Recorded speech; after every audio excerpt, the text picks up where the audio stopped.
Working with so many families that have children who are more particular or preferential in their eating habits, often referred to as picky eaters, I know a lot of nutritional concerns obviously come up.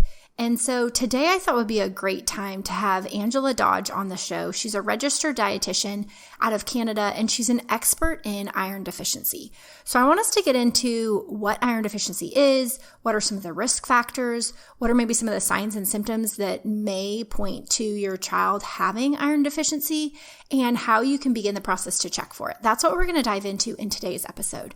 And then come back on Wednesday, because then we're going to talk a little bit more about iron supplementation, if that is necessary, and how to approach that, as well as how you can help to optimize iron in the diet with a foods first approach, and how to monitor and evaluate your child's iron status over time so you can make sure that they're getting this really important micronutrient, even if they're a picky eater, even if they have selective food preferences, even if they're omitting different food groups. Some of the things that you might be curious about and want to ask a dietitian about, Angela and I are here to converse about it today and hopefully shed some light on this subject so that you walk away more informed and equipped on how to help your child get adequate iron.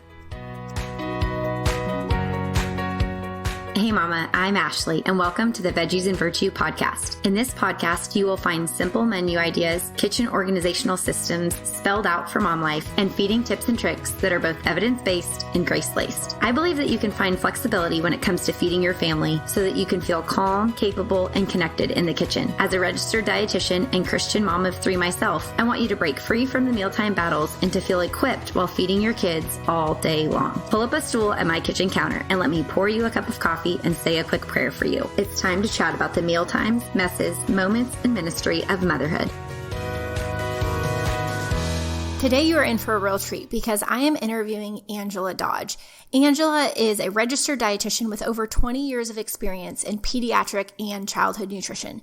She worked for 15 years as a clinical dietitian in acute care pediatric, hematology, and oncology, where she was continually reminded of the effect food and nourishment have on health and also the healing of children. Angela co-founded the virtual nutrition consulting practice, Nourish Beginnings, in 2018 with a good friend and colleague of mine, Noelle Martin, and that's how I've had the opportunity to get to know Angela and also trust her expertise in a lot of different areas. Within their consulting practice, Nourish Beginnings, Angela's focus and purpose has been aimed at educating families and practitioners that what we feed our children 100% has an effect, either positive or negative, on how they learn, grow, feel, and behave. Angela's goal is to help moms improve their children's attention, focus, mood, growth, and behavior through the effective and realistic use of food and targeted supplements.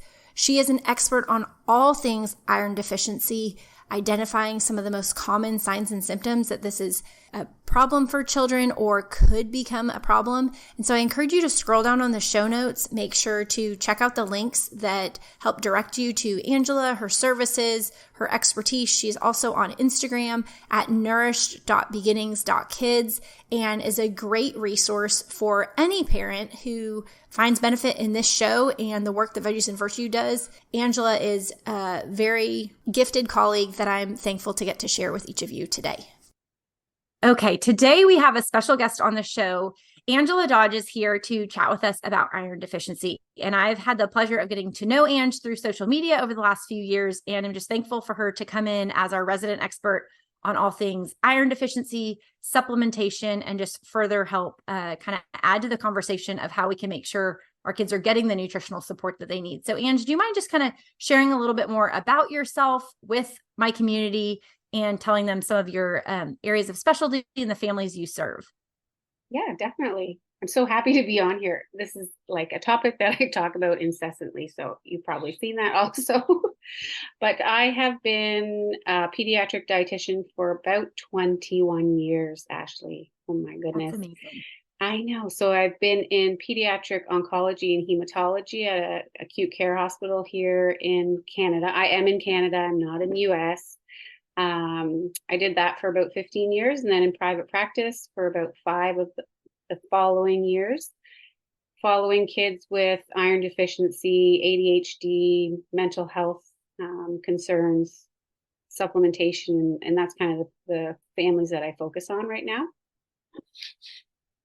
I love that. I love that. And that'll be so helpful to kind of for people to know that background for you. And that, like you said, you could probably talk about this in your sleep. And yet it's very unfamiliar to, I know a lot of my listeners, but also not something that I've really gotten into too much on the podcast. So I am going to break this episode up into two so everyone can hopefully listen to it in the little pockets of time that they get as busy moms.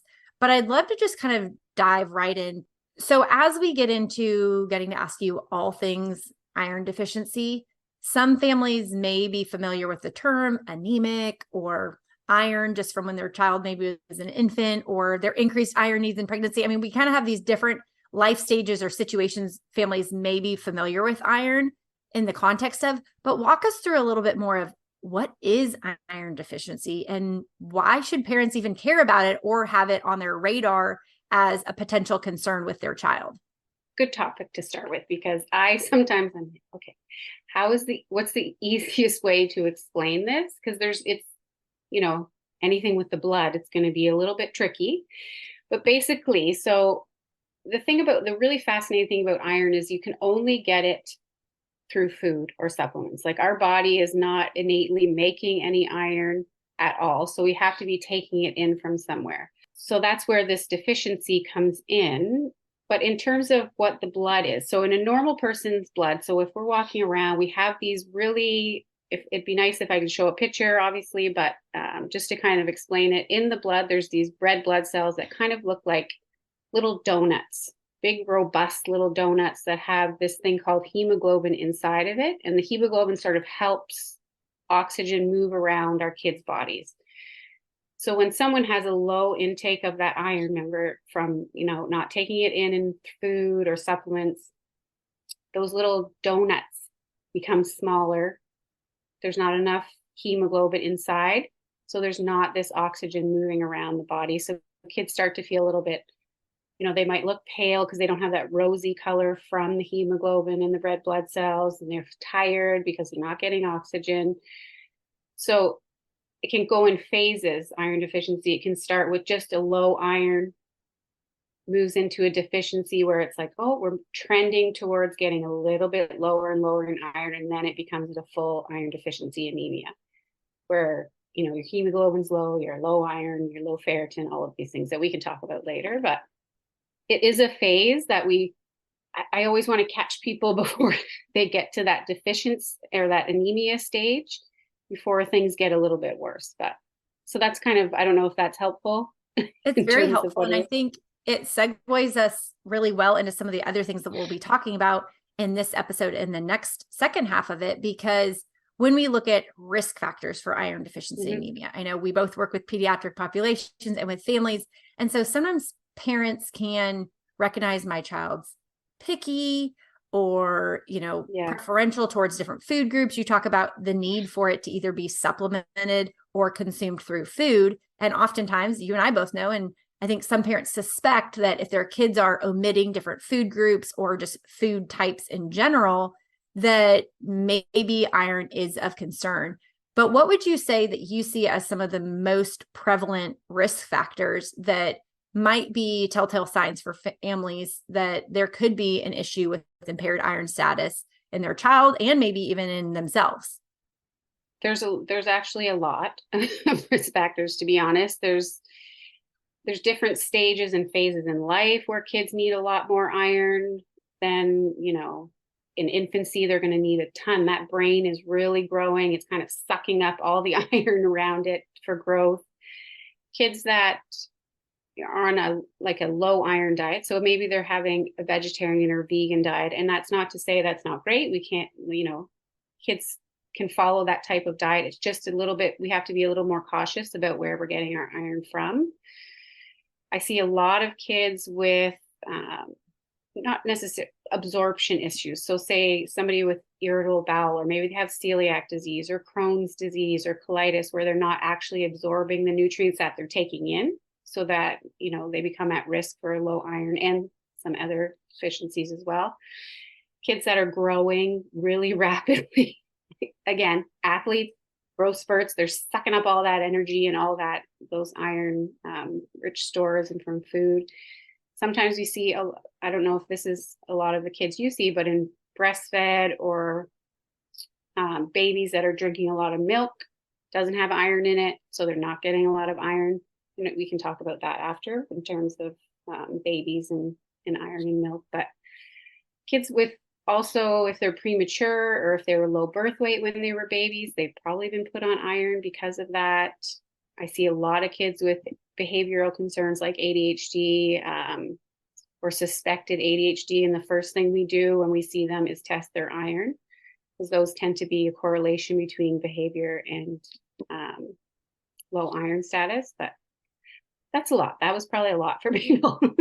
No, but I think it's helpful because I think it's not just kind of the one thing that parents may hear, oh, I know this one person who has it, or, it's not just one certain demographic or profile or person, lifestyle choice or different dynamics, but whether we look at physical, social, physiological, inherent, just so many different things that could put a child at increased risk. And again, it doesn't mean that anyone in one of those scenarios is going to, but it just kind of helps parents realize that if one of these things is evident in your child, it may mean that it's worth evaluating this, especially if you see some of kind of the most common signs and symptoms. So walk a parent through what maybe kind of like the first thing that they should be looking for when it comes to identifying iron deficiency, knowing the risk factors, knowing some of those things may predispose their child to have iron deficiency.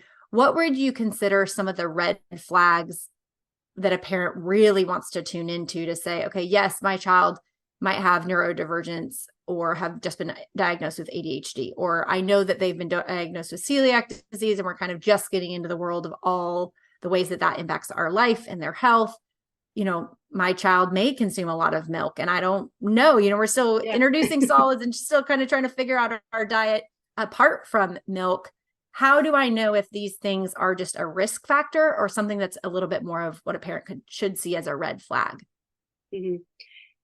I like to, when I'm talking to families, I kind of break it up into two sections. So there's those physical signs that we might see, signs and symptoms. It's, the first thing that we think about. And then there's the brain and behavior, because the iron is so needed for the brain that it can kind of cause some issues there. But in terms of physical, those are generally the first things that parents might see. So they might see a child, maybe it's hard to tell because parents see their child every single day. So when they become sort of this pale little ghost, like their skin is a little bit see-through, you can kind of see, maybe some, depending on how pale they are, and there's all genetic factors, obviously, in terms of some families are more pale than others. Their skin is a little bit see-through. So that's one indication. My husband always laughs because I've done this for so long. I'm like scanning kids whenever we're out. I'm like, oh, I wish I could go talk to them right now. Like I can kind of spot them after seeing them so much, but they get this pale skin. They might have these eyelids that are pale. I know we had a little one that came in. Him and his brother have the little spoon nails. So they're not growing flat anymore. They're sort of growing upwards. They're thin and growing upwards. They have little white spots of them. So those are, signs you're looking at. They might have really cold hands and feet. They're really tired, overly tired that you wouldn't really think. And the problem with kids is they're very resilient. So they can live with a really low iron for a long time until it hits, right? Maybe they're getting a lot of headaches. We see a lot of kids with headaches, especially on standing. They get really dizzy. And if you can rule out that they're not dehydrated, because that can cause a lot of headaches as well. But we see those a lot, and not growing, especially in height. They might not actually be meeting their potential. So maybe they've plateaued on their growth chart. That might be an indication for a family that they're like, oh, well, they're not really growing like they used to be. Or maybe their intake of food isn't that much anymore. They're wanting to chew like non-food items. We've had elastic bands, dirt, sand, different toys, paper a lot. Those are kind of the physical signs. And then in the behavioral part, that's mostly what I see in my practice. So, that physical signs are sort of the first indication. And then they might be like, oh, well, my kid is really irritable. And that can happen in adults. That's a key indicator. This up and down emotional outbursts, tantrums. Maybe they're really hyperactive. They're not, they can't sit still. They have these emotional dysregulation where they just cannot bring everything together. We know there's studies that show the correlation between irritability and lack of focus and concentration. The more deficient in iron the child is, the higher, or the less likely they are to be able to do those things. So we see that a lot in kids with ADHD and sort of these mental health concerns. But poor grades, learning difficulties, we know, and especially in I could talk about this forever, but in adolescent girls that are having like heavy periods, that are losing a lot of iron, they've done these studies to show that they're a little bit lower scores in mathematics than their counterparts, and very low iron. So there's that correlation between that. It's really interesting to find those kind of behavioral things as well. But that's kind of a lot for people. So no, but I think it's really validating, because I think so often as parents, I mean, we only know what we know. And for most of us, thankfully, we learn more as we go. And as you talk with other parents or maybe healthcare practitioners or, just different people, you kind of learn how to put together the pieces, like the puzzle pieces of your child and whatever their, makeup is meant to be as. But I think so often it's like, well, we don't know why they're irritable, or we can't put our finger on why they're so tired, or, we just kind of look for high level answers without understanding like how everything kind of fits together. Mm-hmm. So I think it's helpful for families to realize it can present a lot of different ways. And as you mentioned before, depending on the severity of the iron deficiency, it may have just started out as kind of one thing that's a very easy clue to miss. Yeah. But then as more things kind of, if out of the things, and maybe this would be helpful too to families, is to know out of the things that you just said, how many of those things tend to be present by the time you tend to see a family. Because obviously a family that's super proactive and even has the knowledge to know, oh, this is iron deficiency, I would assume that for most families, they're not catching it until quite a bit later, when the learning challenges have gotten much more significant. The behavioral challenges have become much more significant. The nutritional challenges have become much more significant. Most parents don't know to kind of start with, oh, iron might be at the root of this. Yeah. And that's not to say that's a fix for everything. Like, I don't want people to think, oh, I go and get my iron fix with Angela, I know all of these things will be better. But it's definitely something to look at. And it's true. We get kids, when I do an assessment, when they come through, it's like 5, 6, 7, 8 of those symptoms by the time they see me. So it's unfortunate, because we wish we could catch it early, or that it was talked about a little bit more. And there are a lot that we can fix. Like, as soon as we start to replace that iron, I don't want to discourage families, because things get a lot better. Maybe they start to sleep better. They have more energy. They don't feel as lethargic and tired anymore. They're not eating different things that they shouldn't be eating. Like, those types of things can be reversed really quickly. It's more sort of the cognition and the brain development as babies. If we don't intercept that quickly, that can have long-term effects. But it is true, when they come to see me, it's. So I think that's a helpful kind of place to transition to, because seeing how if there's 5, 6, 8, 10, of those signs or symptoms that are prevalent at the time that a family might have an assessment with you, where would you say that parents can kind of take that first step, knowing that some of these things are going to be easier, quicker to resolve with the proper intervention? But what would you say that parents can kind of do to first evaluate? I know you and I had spoke before about blood work being an obvious one, but kind of walk families through kind of what to expect, how to initiate that process with their healthcare providers. Is it, reaching out to a pediatric dietitian like yourself? Is it them getting into a, pediatrician visit? What kind of walk parents through what your recommended approach would be when they first say, I think something might be off. I think that it could be iron, or I at least want to take a further look at that. Yeah. And there's lots of those families that have that intuition, right? They know there's something. So then they come to me or they'll send me a message like, I think there's something. What should I do first? And so that's the first thing we do is do blood work. And so I would encourage families. I've been doing this for a long time, and I find there's two sort of sets of, not to say when they go see a practitioner, like they feel something's wrong. They go to a practitioner. Sometimes they're pushed off. Oh, it's fine. They'll grow out of it. It's okay. And others are very like, yes, I let's move forward. I think that you have something here. So then you would get blood work done. And I know that's kind of a barrier for families and some practitioners because they don't want to poke a child for no reason. But there's always a reason. Like if you look at sort of all these signs and symptoms, there's definitely something that is happening. So we should get blood work. And the problem with iron is, you might see this too, where, vitamin D, we know most everybody is low, probably like everyone can have a supplement. It's generally safe. Omega fats are generally safe. Iron to supplement that is too much iron can be just as bad as too little iron. So we need to know those numbers going forward. So it's just a matter of having that information, parents like to know that. They like to know, okay, where are we starting at? What interventions can we do? And where are we going to end at?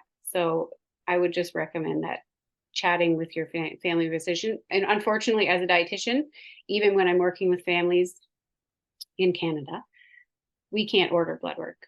So I always have to send off a fax, a letter to the family doctor of the client that I'm working with to say, this is what we're doing. Can you please order this blood work for me? Making sure they're getting the right panel done and all of that. And sometimes they'll push back and then I push back again and just outlining why we're doing this. But so I don't know in the States if it's a little bit different, but no, and I see it being very similar because I think, when families have that intuition that something is off, and we've kind of maybe addressed this as many ways as we know how with the tools that we have. Again, we only know what we know. Exactly. But I think when families have that intuition and they suspect something else, for someone like a pediatric dietitian to advocate on their behalf, but also to help address, this is the proper panel, as you said, because I think sometimes it's like, well, we don't want to just go have our child be poked unnecessarily a bunch of times. But if one blood draw could give us a multitude of answers, and even more so, that quantitative data to be able to assess over time. And I know that's something you and I'll chat about, but for us to be able to kind of monitor and evaluate and measure, is what our intervention is doing, is it even working? Is it helping? Is it helping at the rate we would expect? And we can kind of measure and monitor in that regard, but we're helping make sure that it's done as efficiently as possible so that we're not, incurring unnecessary healthcare costs, or, doctor visits or blood draws or different things like that. So I think that's really helpful. And I don't think it's something that parents always feel empowered to initiate on their own, because it is a little like, well, I don't really know. I might just be taking a shot in the dark, but should we get their blood drawn and see what the numbers tell us? And that's assuming the parent maybe even knows how to analyze what the numbers say. Yeah. But, and that's a very difficult, because I do get a lot of families that say, well, I had blood work done and my doctor said it was fine. And so, and they don't know, it's not their job to know what those numbers are as a parent.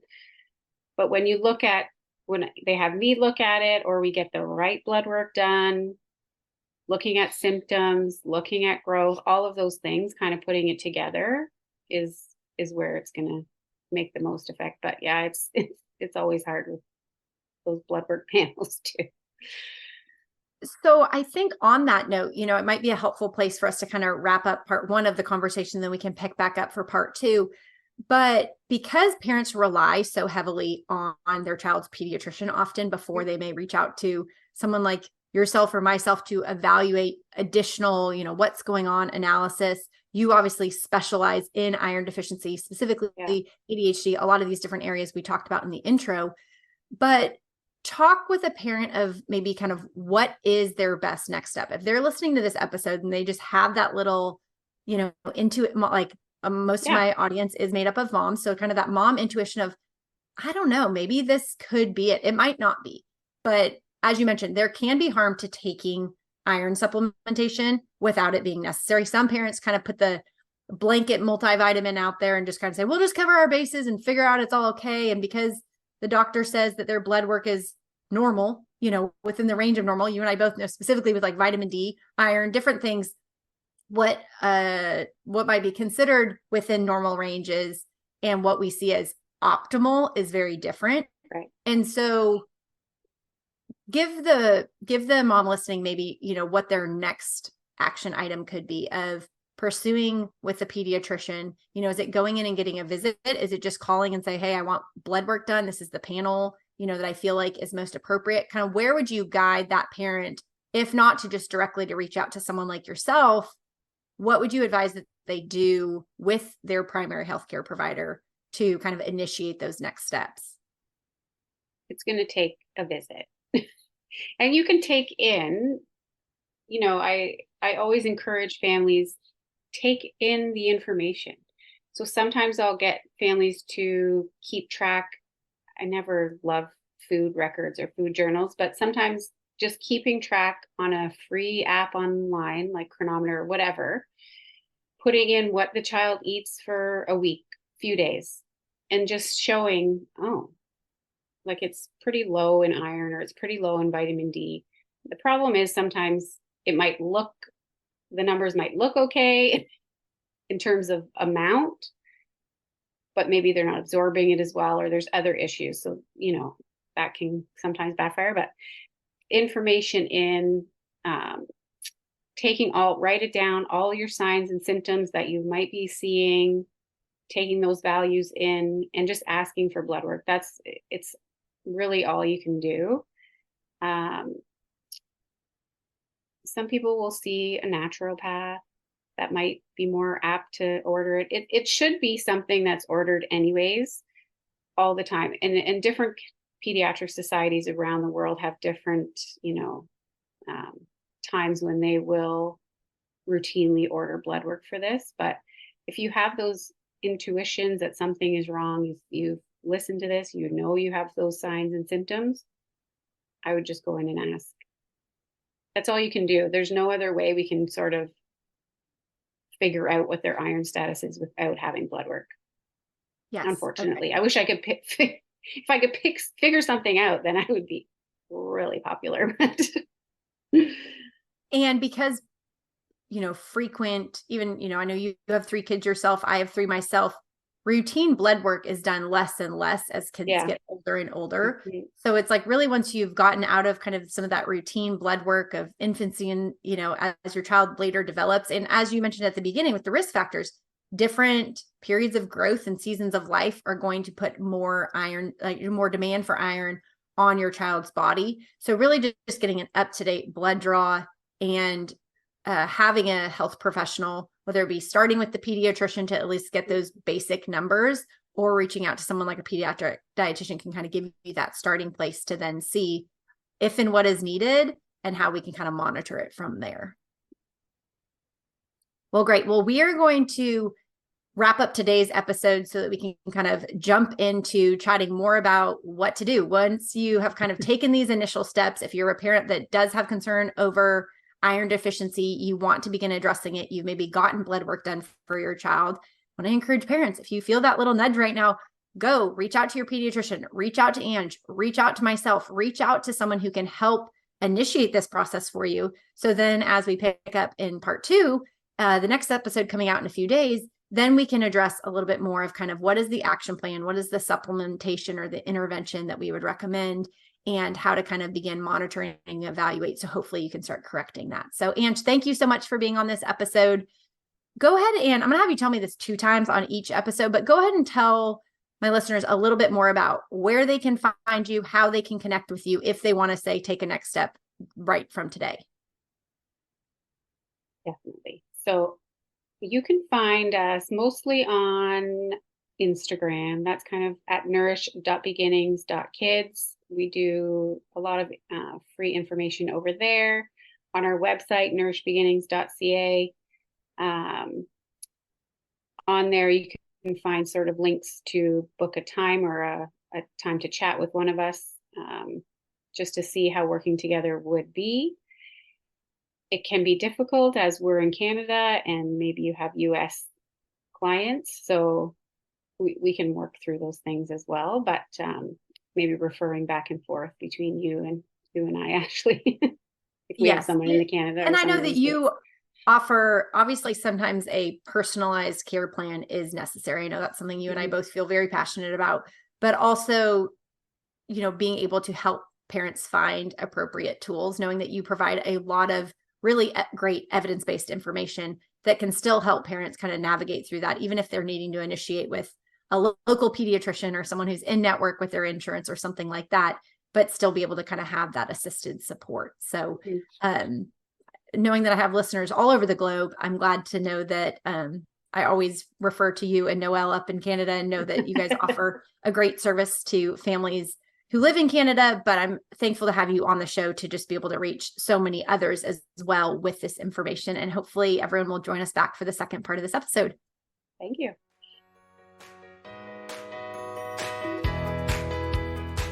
It has been a joy having you on the podcast today. And if you've enjoyed it as well, I have a quick favor to ask. Do you mind hopping over to Apple Podcasts and leaving me a written review? This will only take you a hot second, but it truly blesses me every time I get to read what one of you write over there, and it allows me to bless others through this podcast and the episodes to come. The other thing that you can do is to take a screenshot of this episode and tag me over on Instagram at Veggies and Virtue. I would love to see what action steps that you're taking from this episode and also to support your family in the journey moving forward. Until next time, thanks for coming over to chat at my kitchen counter. Remember that you will always have a seat and a snack waiting for you here.